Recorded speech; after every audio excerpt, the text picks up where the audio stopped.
The toughest battle you'll ever fight is the one between who you are and who you're meant to become.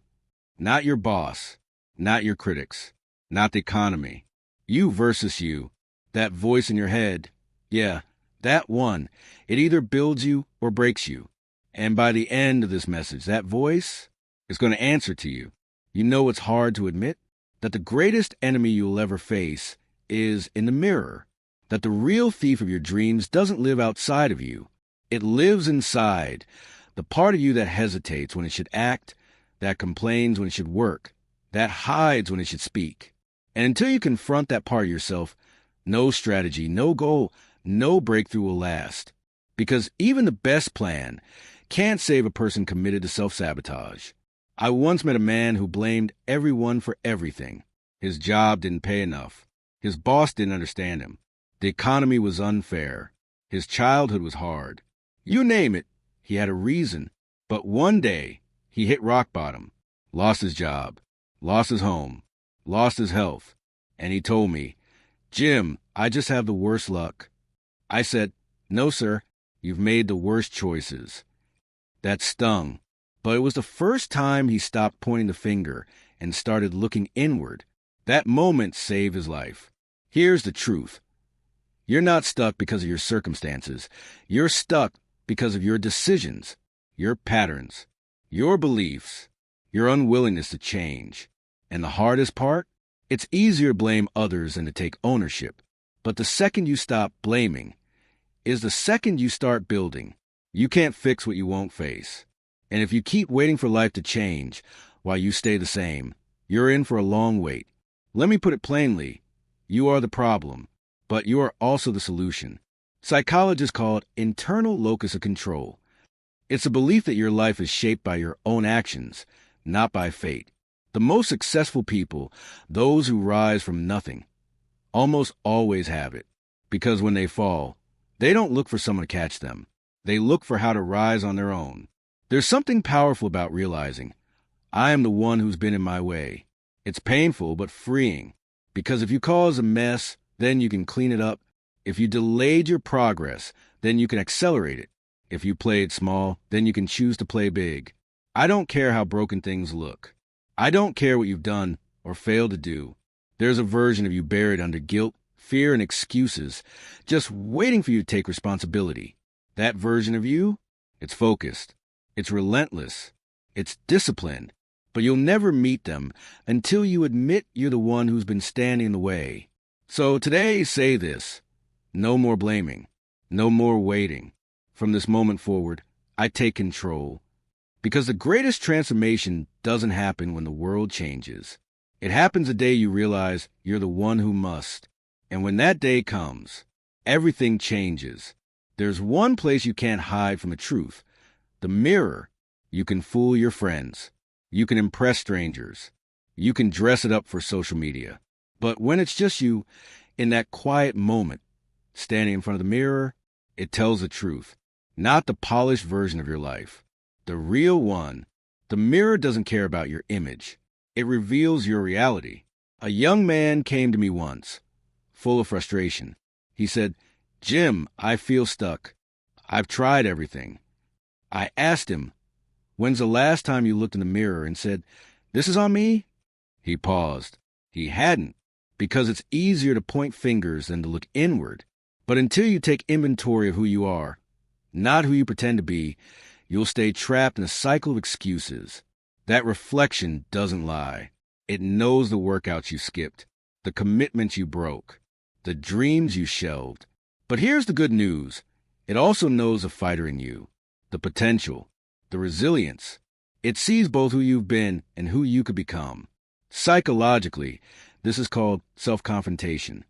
It's the cornerstone of growth. Because nothing changes until you recognize what needs to. And it doesn't require shame. It requires honesty. If you've been lazy, say it. If you've been afraid, admit it. If you played small, own it. Because truth is the foundation of transformation. You see, your mirror doesn't judge you. It reflects you. And what it reflects is your habits, your choices, your standard of living. You can't change what you won't acknowledge. And here's something you need to hear. Your mirror will never show you a liar unless that's who you become. Think of the greats. People like Muhammad Ali, who once said, "I am the greatest." I said that even before I knew I was.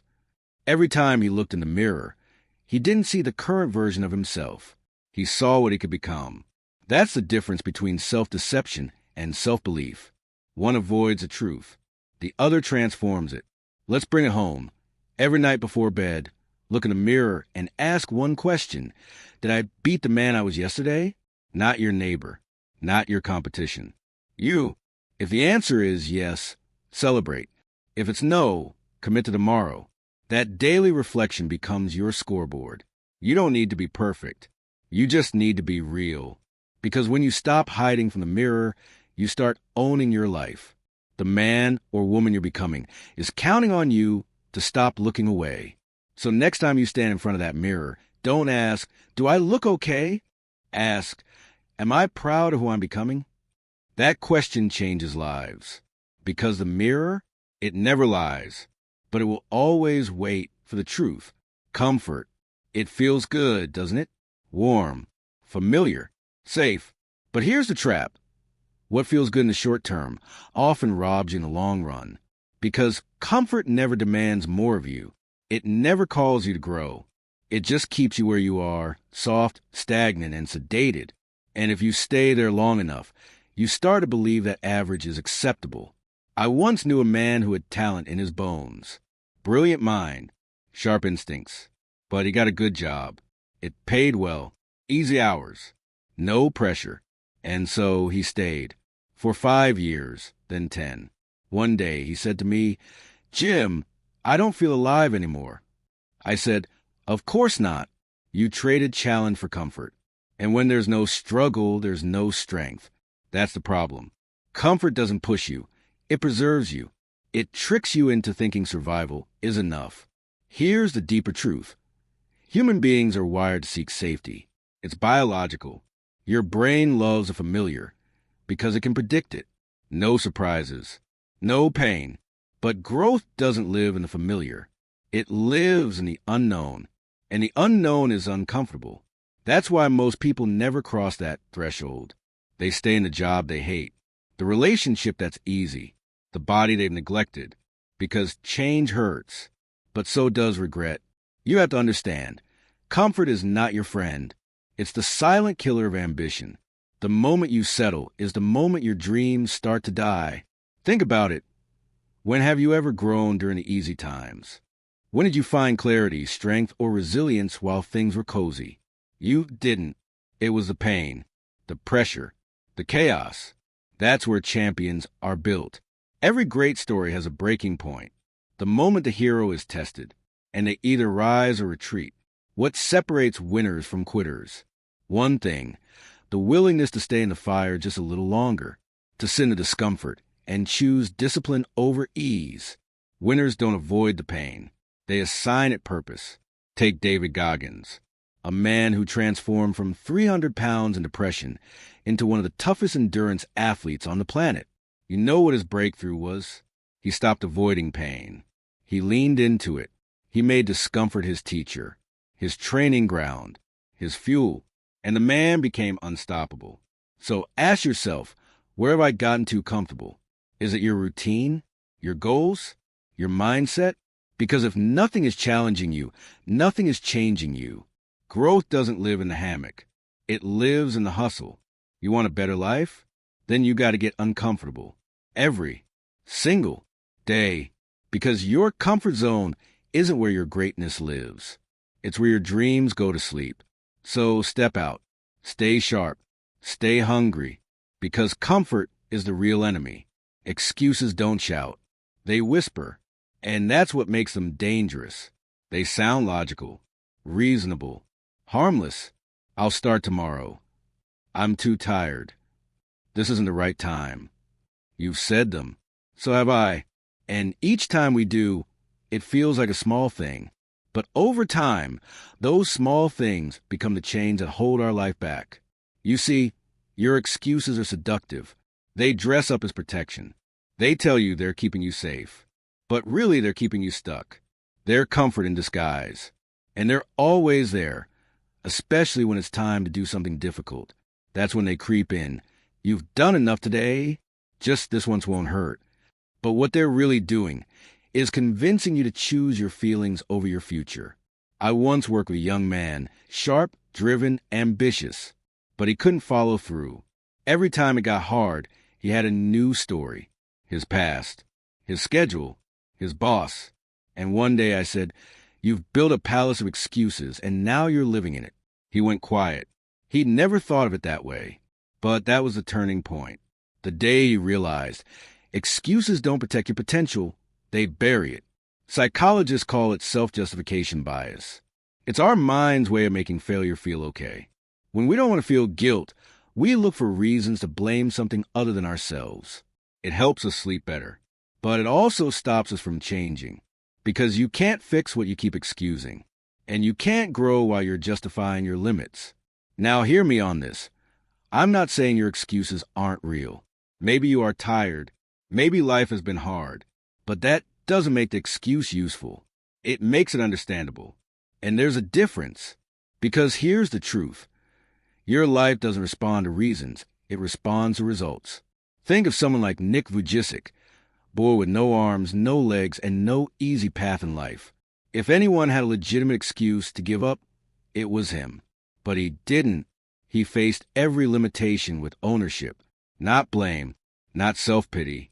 And today, he's an international speaker, a husband, a father, and a living example that you don't need ease. You need commitment. So, the next time an excuse shows up, don't entertain it. Interrogate it. Ask, is this protecting me or preventing me? Is this helping me grow or just making me feel good for staying small? Be honest, brutally honest, because the moment you start questioning your excuses is the moment they start losing power. You're not weak. You're not incapable. You've just been sold a seductive lie that excuses are harmless. They're not.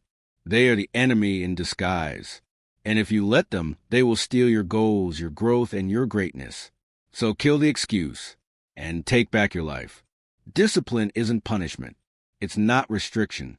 It's not some military-style command barked at you every morning. No, discipline is self-respect in motion. It's a daily evidence that you value your own potential enough to act on it. When you live with discipline, you're not just getting things done. You're sending a message to yourself. I matter. My future matters. My word means something. Years ago, I met a man at one of my seminars. He was in his 50s. He said, "Jim, I've spent my whole life breaking promises to myself." He'd start things strong, diets, businesses, books, but he never followed through.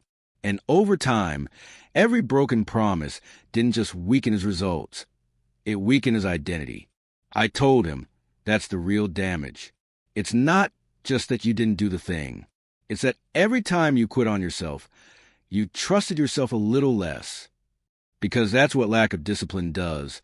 It erodes your confidence one skip commitment at a time.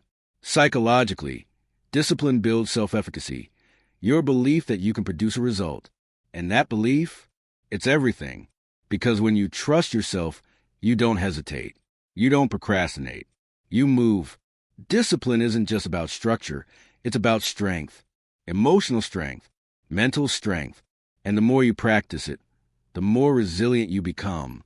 People talk a lot about motivation, but motivation is fleeting. It's based on feelings. Discipline is different. Discipline shows up whether you feel like it or not. It's not driven by emotion. It's driven by identity. You don't floss your teeth because it's exciting. You do it because you're someone who takes care of their health. You don't show up to work early because it's fun. You do it because you respect your reputation. Every disciplined act is a vote for the person you're becoming. I want you to think about a moment you were truly proud of, a moment you achieved something real. I'll bet it came on the other side of sacrifice, of staying in when others went out, of pushing through when quitting looked easier. That's discipline. It costs you in the short term, but it pays dividends in the long term. Not just in success, but in self-worth. There's a reason Navy SEALs, top athletes, and elite performers all swear by routine. Because when the world is unpredictable, Discipline becomes your anchor. It gives you control. And when you feel in control, you perform at your highest level. So, don't look at discipline as the enemy of freedom. It creates freedom. Freedom from regret. Freedom from shame. Freedom from the chaos of an unstructured life. And the best part? It's not a talent. It's a choice. Made daily. Sometimes hourly. But every time you choose it, you grow stronger. So remember, discipline isn't just about getting things done. It's about showing yourself what you're worth. Because real self-respect, it doesn't speak. It acts. Big victories aren't won on grand stages. They're won in the shadows when no one is watching. In the small, quiet battles. The battle between the alarm clock and the snooze button. The battle between the gym and the couch. The battle between doing what's easy and doing what's right. That's where champions are forged. Not in the moment of glory, but in the moments of grind. You see, the world loves to celebrate the highlight reel. The success story, the breakthrough, the win. But what they don't show you is the 1,000 small choices that led there. The early mornings, the lonely nights, the quiet sacrifices. Every major achievement is just the echo of consistent, disciplined action stacked day after day after day. I remember mentoring a young entrepreneur. Brilliant ideas, big vision, but he kept getting discouraged. "Jim," he said, "I'm not seeing results." I asked him, "Tell me about your day." And it was full of shortcuts, skip planning, missed follow-ups, no reflection. I said, "You're stepping over the small battles and wondering why you're not winning the war." Because that's the truth. You can't win big if you lose small. Psychologically, this comes down to momentum. Every decision is a domino. Every action either moves you closer to your goal or further from it. And the smallest ones, they're the most powerful because they happen most often. You don't face the big decision every day. You face the small ones, the moment-to-moment choices that seem insignificant until they add up. Think of someone like Serena Williams. Her power wasn't just in her serve. It was in her preparation, the way she trained, the way she recovered, the way she handled pressure points in practice. She won the U.S. Open on a global stage, but the battle was already over before the match began, because she'd won the small ones no one saw. The human brain is wired for pattern. Each time you win a small battle, you reinforce a habit. You cast a vote for who you want to become. Skip enough small battles, and mediocrity becomes your default. Win them, and excellence becomes automatic. And here's the secret most people miss. Small battles build belief. Every time you choose to walk over the donut, the studying over the scrolling, the phone call over the excuse, you don't just get a result, you get pride. You get power. You start to believe in your own consistency. And that belief, that's what carries you through the bigger storms. So stop waiting for the big moment, the spotlight, the perfect opportunity. It's not coming. What's coming is another small decision, another ordinary choice. And that is your battlefield. Win it, because when you start stacking small wins, the big victory becomes inevitable. Transformation isn't about addition, it's about subtraction. It's not what you need to gain that's stopping you. It's what you need to let go of. The old habits, the old beliefs, the old identity. If you want to become someone new, the old you can't come with you. That version of you, the one full of excuses, doubt, and comfort, has to die. Not gently, not gradually, but completely. The truth is, most people don't change because they're still trying to protect the parts of themselves that created the problem. They want growth without discomfort, change without loss. But that's not how it works. You cannot rise while dragging the weight of who you used to be. I once coached a man who'd been stuck in the same job, the same routine, for 15 years. He said, "Jim, I feel like I plateaued." I asked him, "What part of you are you still clinging to?" He looked confused. I said, "Who do you refuse to outgrow?" And that hit him, because deep down he was still operating from a version of himself that was shaped by fear, afraid to take risks, afraid to be seen failing. He had built his identity around playing it safe. And that identity had to go, because your future is never built by who you were. It's built by who you're willing to become. Psychologically, this is identity reinforcement. The brain seeks consistency between your self-image and your behavior. If you see yourself as lazy, undisciplined, or just average, your actions will align with that belief, even if your words say otherwise. So until you rewrite that identity, you'll keep sabotaging your progress. That's why the old you must die. Because if they don't, they'll keep pulling you back. Think of a snake. It sheds its skin because the old layer no longer fits the growing body underneath. But the process isn't painless. It's uncomfortable, vulnerable, necessary. Human transformation is no different. The version of you that was shaped by rejection, regret, or resentment can't carry you to the life you want. That version was built to survive. The new you must be built to thrive. And hear this, death doesn't just mean stopping something. It means burying it. It means deciding that some patterns are no longer part of you. That hitting snooze isn't just who you are. That procrastination isn't just how you operate. That playing small isn't your destiny. It's a habit. And habits can be buried, but only when you're ready to stop defending them. So ask yourself, who do I need to stop being to become who I was born to be? This is not a tweak. It's not a shift. It's a burial. Because the new you isn't built in comfort.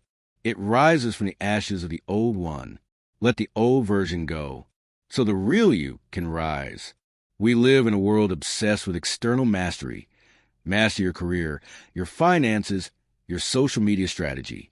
But here's the truth no one wants to say out loud. If you don't master yourself, none of it will matter. Because the moment life tests you, and it will, the cracks in your character will surface. You won't rise to the level of your goals. You'll fall to the level of your habits. Self-mastery is the foundation of everything meaningful. It's the discipline to do what's right, even when no one's watching. It's the control to respond, not react. It's the strength to say no to what's easy, so you can say yes to what's necessary. I once worked with a man who ran a multi-million-dollar company. Wealthy, influential, respected. But he couldn't stop sabotaging his health, his relationships, his peace of mind. I told him, you've mastered business, but not yourself. And no empire built on internal chaos will stand for long. Within a year, everything began to unravel, because the outside can only stay strong for so long when the inside is weak. Psychologically, self-mastery is tied to what researchers call executive function, the ability to delay gratification, regulate emotion, and make decisions aligned with long-term outcomes. But it's more than science. It's spiritual warfare. It's choosing the higher road when the lower one is faster. It's turning down the volume of temptation and tuning into the voice of wisdom inside you. That voice, it's always been there. You've just been drowning it in noise. Think of people who changed the world: Gandhi, Mandela, Mother Teresa. Before they led millions, they mastered one thing first: themselves, their emotions, their values, their choices, their reactions. You can't lead others if you're still at war with yourself. And hear this, it's not about being perfect. Self-mastery doesn't mean you never slip. It means you no longer allow your impulses to rule your identity. It means you catch yourself quicker. You recover stronger. You live in alignment with who you say you want to be. The world will constantly test your ability to manage your mood, your time, your habits. That's the real battlefield. And every day you ignore it, it gets harder to win. Because self-mastery is built, not bought. It's forged in repetition.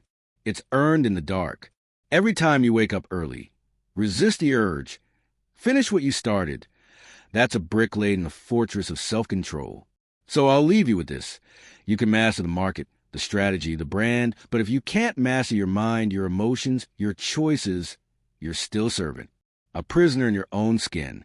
Master yourself, because until you do, you'll always answer to a lesser version of who you could have been.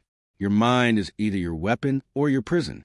Every moment of your life, it's working for you or against you. There is no middle ground. The thoughts you allow to take root, the beliefs you entertain, the stories you tell yourself, these shape your reality. You're either using your mind to propel you forward, or you're imprisoned by your own mental limitations. Let me tell you something that may sting a little. Most of us are our own worst enemies. We're trapped in a cycle of self-doubt, fear, and negative thinking, and we don't even know it. We tell ourselves we can't, so we don't. We believe we're not worthy, so we settle for less.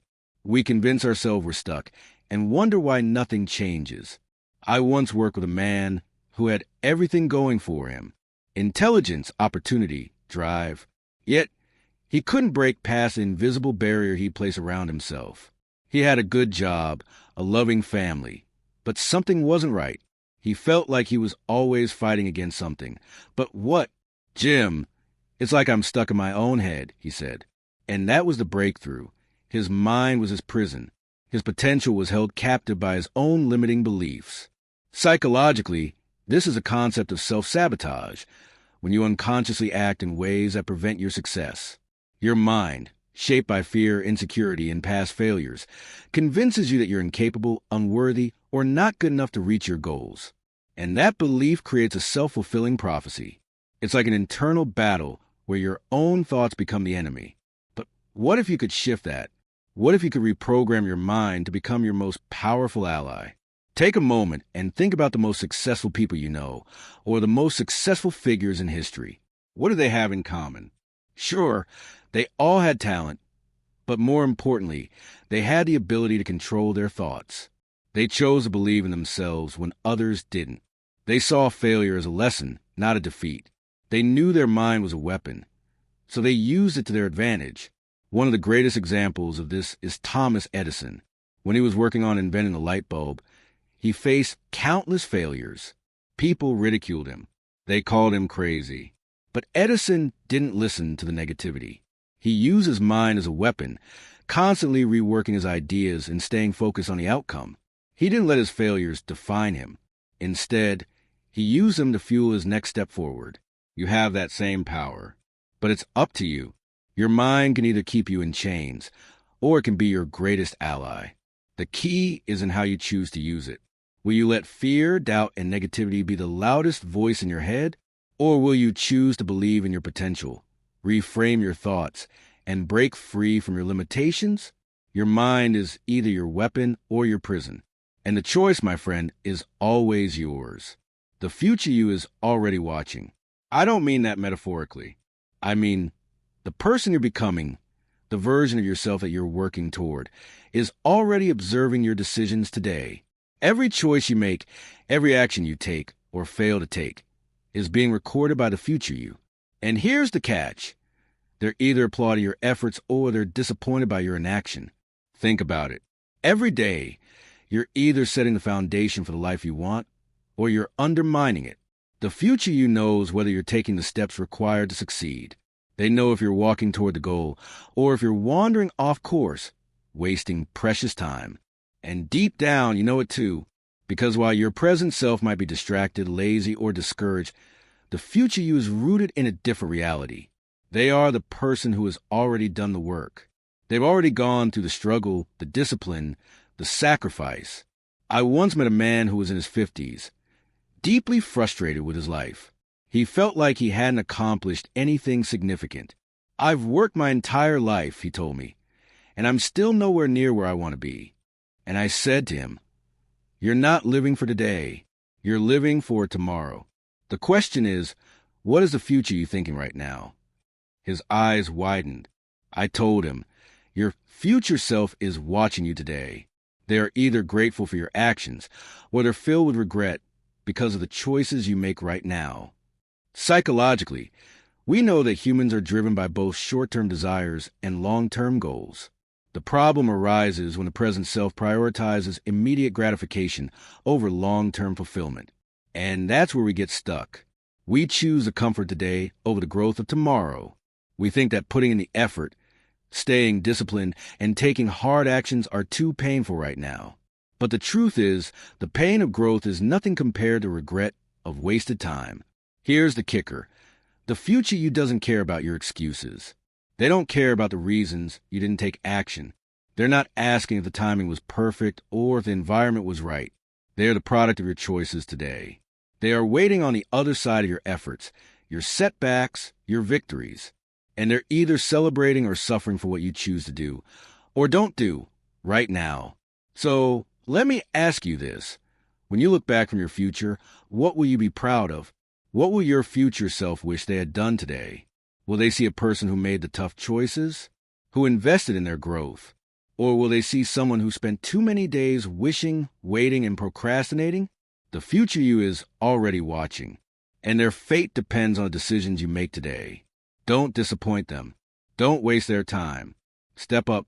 The person you're meant to be is waiting, and they're cheering for you, but they're also counting on you. The moment is the arena.